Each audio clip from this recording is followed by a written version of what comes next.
You hear the horse before you see him, hooves on hard-packed clay, wind that never stops moving, dust in your teeth, grit in the wind, the smell of sagebrush and horse sweat.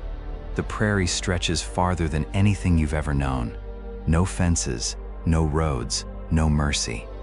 A rider comes over the ridge, rifle across his saddle, a revolver low on his hip.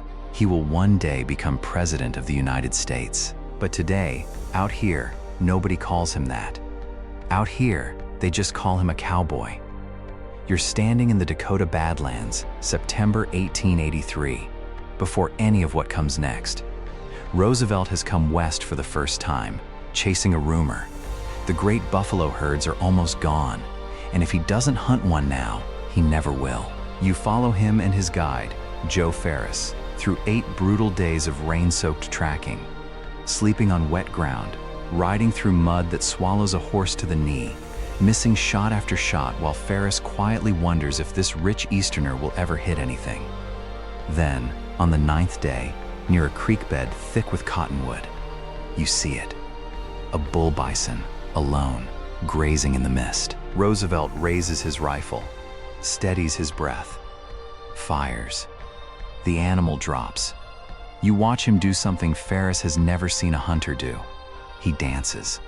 Right there in the mud, whooping, hat in the air, 25 years old and utterly alive. He pays Ferris a $100 bonus on the spot. Then he does something stranger still.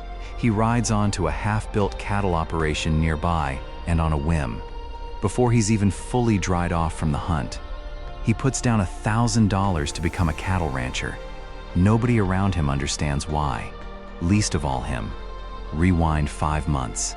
New York City, February 1884. A townhouse on West 57th Street. Upstairs, Roosevelt's mother, Martha Mitty Roosevelt, burns with typhoid fever.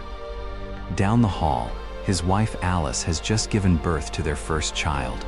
You hear his boots on the stairs. Up, down, through a single night, trying to hold 2 lives together with nothing but motion. By morning, both are gone. His mother, at 3 a.m., his wife, 11 hours later, in the same house, on the same day. Valentine's Day. Alice was 22. She never saw her daughter's face clearly. Roosevelt writes one line in his diary, beneath a hand-drawn black X. The light has gone out of my life. He never speaks her name aloud again. Not to their daughter, not in his memoirs, not once, for the rest of his life. So he does the only thing he knows how to do with grief this size. He gets on a train west, back toward the ranch he bought on a whim after the buffalo hunt. A ranch he now needs more than he could have known that day in the mud. You ride with him past Medora, 35 miles further north along the Little Missouri, to a stretch of river where the Badlands wall rises like a fortress of eroded clay. Cliff's French trappers once called the Badlands to cross. He picks this ground because it will demand everything from him. Because out here, grief has to wait its turn behind 16-hour days. He names the new outpost the Elkhorn. And you feel it. This isn't a hideout. It's a forge. You watch him try and fail and try again. He can't rope. He falls off his horse in front of working cowhands who don't hide their laughter. His voice is high and eastern in a country that measures men by calluses, not vocabulary. Then there's the night in a saloon in Mingusville that becomes legend. A drunk gunman, one pistol in each hand, mocks Roosevelt's spectacles, calls him 4 Eyes, demands he buy the house around. You feel the whole room go still. Roosevelt doesn't reach for a gun. He steps forward. 1, 2, 3 fast punches, and drops the man cold before he can fire a shot. Nobody laughs at him again. Some still call him Old 4 Eyes. Others start calling him Bison for the way he squares up and does not move. He is not born a cowboy. He becomes one, punch by punch, fall by fall, in front of men who were waiting for him to quit. Autumn, 1884. You follow him deeper into the Bighorn Mountains than any sensible man travels alone. Just Roosevelt, his guide Merrifield, and claw marks scored into pine bark higher than your own head. They've tracked this bear on foot for 2 days, through brush so thick you lose the trail every few hundred yards. Then, less than 30 feet ahead, the brush moves. You freeze. Roosevelt doesn't. The grizzly rises out of the thicket, already close enough that a single bad step decides everything. There's no room for a second shot if the first one misses. He lifts his rifle, finds the animal's skull through a fear he doesn't let reach his hands, and fires once. The bear drops where it stands. Merrifield will tell this story for years. How the dude from New York, the one who couldn't rope a calf a year earlier, dropped a charging grizzly at a range most hunters wouldn't risk on a target standing still. Roosevelt kneels beside it a moment, catching his breath, already turning the sentence over in his head that he'll write in his hunting journal that night. Proof, if he still needed any, of how far he's already come. You wake with him at 3 a.m., cold enough to see your own breath, for spring roundup on the open range.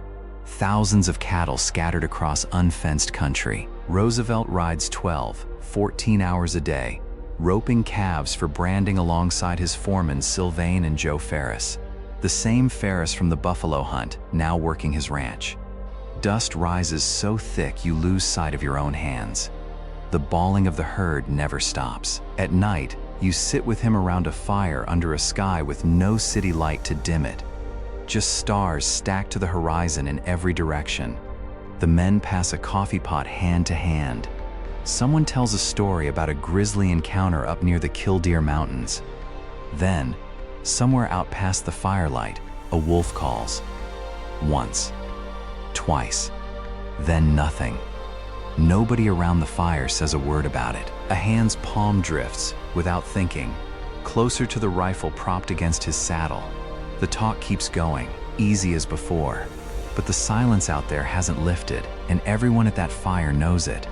Roosevelt listens more than he talks, which surprises everyone who's only heard him make speeches back east. His hands, once soft, are torn open and healing into leather. He writes to his sister that he has never felt stronger in his body, even as something behind his eyes is still, quietly, unmended. Out here, for the first time since February, exhaustion is doing a kindness no doctor back home could offer him. It's making him sleep without dreaming. Not every danger out here carries claws. You ride into Medora and feel it before anyone says a word.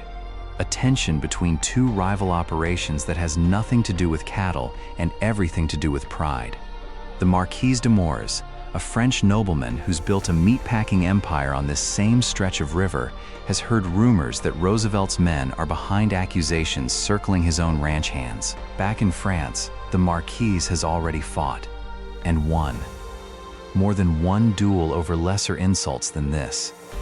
A letter arrives at the Elkhorn in the Marquis' hand, worded carefully enough to pass as courtesy, but plainly meant as a threat. You watch Roosevelt read it once at his own writing desk and say nothing for a long moment. Then he writes back, not backing down an inch and not raising his voice either.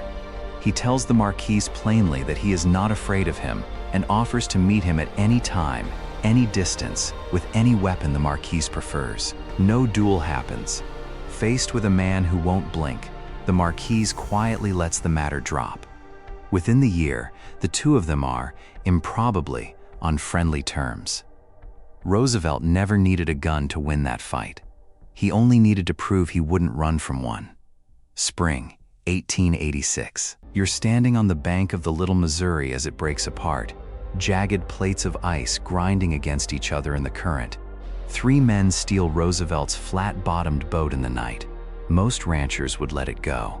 He doesn't. He builds a new boat from raw cottonwood planks with his ranch hands, Bill Sewall and Wilmot Dow, and the 3 of them chase the thieves nearly 150 miles downriver, through ice that could crush a hull, in cold that drops below 0 after dark. You feel it cutting through every layer he owns. 3 days of pursuit. When they finally corner the men at gunpoint, Roosevelt doesn't execute frontier justice on the spot. The accepted move, and nobody in the territory would have blamed him. Instead, he marches the thieves on foot, 2 more days overland, to face a real courtroom in Dickinson. He guards them alone through the freezing nights and shifts, reading Tolstoy by firelight to stay awake. boots worn through by the final stretch. You ride with him on an ordinary evening. Months later, back toward camp. Nothing dramatic happens. And that's exactly why it matters.